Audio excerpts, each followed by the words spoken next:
वो किन किन मुद्दों को लेकर था? देखिए, सीधी बात है, जिस तरह से प्रधानमंत्री की यारी चल रही है अडानी से, और जिस तरह प्रधानमंत्री मणिपुर को लेकर के मक्कारी कर रहे हैं, उसके विरोध में आज हम लोगों ने राजभवन मार्च किया है और ये बताने का काम किया है कि जो आप कर रहे हैं वो ठीक नहीं है।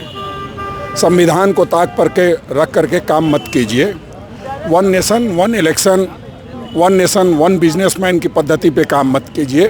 हम लोग लगातार विरोध करते रहेंगे, सदन से लेकर सड़क तक। और जो बाबा साहब का दिया हुआ संविधान है उसका आदर कीजिए, सम्मान कीजिए। उसको अपमानित करने का काम कीजिएगा तो हम कतई बर्दाश्त नहीं करेंगे।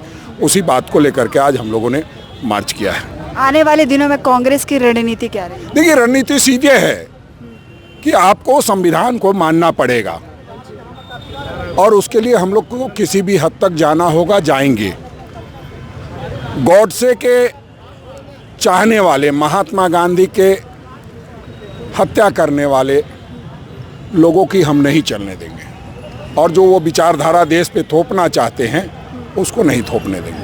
कांग्रेस संविधान की दुहाई देती है, वहीं दूसरी तरफ सीजीएल के छात्रों पर लाठीचार्ज होता है, उनको धरना प्रदर्शन करने से रोक दिया जाता है, तो इसको कैसे ये दो? नहीं, संविधान में ये कहाँ लिखा हुआ है कि आप अपना प्रदर्शन नहीं कर सकते हैं, और कहाँ ये लिखा हुआ है कि प्रदर्शन को रोका नहीं जा सकता है। जब उसका कोई राजनीतिकरण होता है, जब बच्चों के भविष्य के साथ कोई खिलवाड़ होता है, तो निश्चित रूप से इस तरह की बातें सामने आती है। जिन बच्चों का हुआ है उनकी मांग है कि हमारा हुआ है, न्यायपूर्ण तरीके से हुआ है। जिनका नहीं हुआ है उनकी मांग है कि अन्याय हुआ है। तो जब माननीय मुख्यमंत्री जी ने एक आदेश दे दिया तो उन बच्चों का राजनीतिक इस्तेमाल क्यों किया जा रहा है? कौन कर रहा है राजनीतिक इस्तेमाल? अब ये तो आप बेहतर बता सकते हैं। आप लोग दिन रात कवर करते हैं तो आपने देखा होगा किस तरह से इस्तेमाल किया जा रहा है बच्चों का। बच्चों को आगे करके और हिंसात्मक तरीके से आंदोलन कराने का प्रयास किया जाता है। तो ऐसे में एक रोकने के लिए कोई लाठीचार्ज बोल करके बात नहीं है। एक रोकने के लिए प्रयास किया जाता है। कई बार पुलिस के साथियों को चोट लगती है, कई बार छात्र मित्रों को चोट लगती है।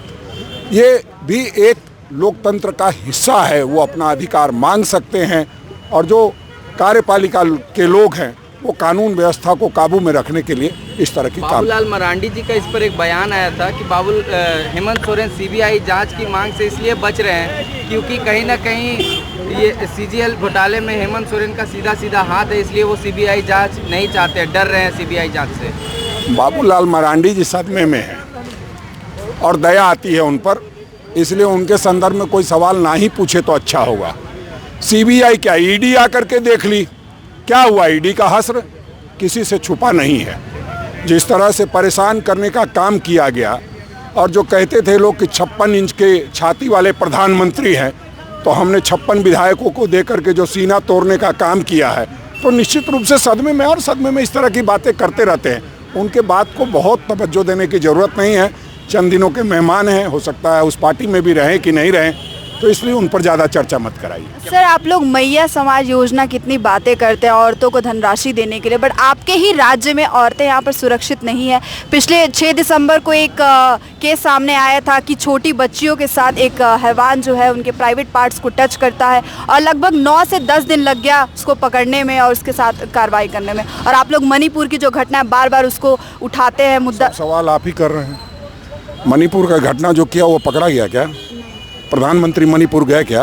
आपके राज्य में महिलाएं हमने पकड़ने का काम किया, वहाँ तो पकड़ने की कोशिश भी नहीं हुई। किस तरह से बहनों के साथ हुआ वो पूरी दुनिया ने देखा है। अगर आप महिला हैं तो आपको तो खास करके समझना चाहिए कि किस तरह से किया गया था। वैसी हरकत नहीं थी, गलत हरकत थी, पकड़ा गया तुरंत से। 10 दिन नहीं लगे, 3 दिन के अंदर में पकड़ा गया है।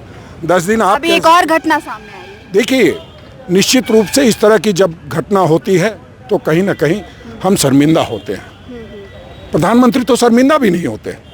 प्रधानमंत्री से कभी इस तरह माइक लगा के कोई पूछ भी नहीं सकता। हम तो साधारण लोग हैं, कांग्रेस के लोग हैं, हर लोग का जवाब देना चाहते हैं और उस निमित्त हम काम भी करते हैं। आपको लगता है एक आरोपी पकड़ा गया, दूसरा भी पकड़ा जाएगा। आपको लगता है कि इस धरना प्रदर्शन से केंद्र सरकार को कुछ फर्क पड़ेगा? अरे फर्क कैसे नहीं पड़ेगा। हमने जब भी कोई धरना प्रदर्शन किया है, प्रधानमंत्री को कदम पीछे खींचने पड़े हैं और प्रधानमंत्री को इस बार भी पीछे कदम खींचना पड़ेगा। वन नेशन वन इलेक्शन पे क्या कहना चाहेंगे? वन नेशन वन इलेक्शन ये सब जुमला है, इसको चलने दीजिए। अभी कब होगा कैसे होगा वो सब देखने की बात है। जो इस राज्य में एक दिन में 2 चुनाव नहीं करा सकते, वो लोग वन नेशन वन इलेक्शन की बात कर रहे हैं। यहाँ कितने चरणों में चुनाव हुआ आपने देखा? वो लोग बोल रहे हैं वन नेशन वन इलेक्शन। उनके मन में है कि वन नेशन वन बिजनेसमैन की प्रथा चले और उस निमित्त इस तरह की कवायद कर रहे हैं। बहुत बहुत बहुत बहुत धन्यवाद सर।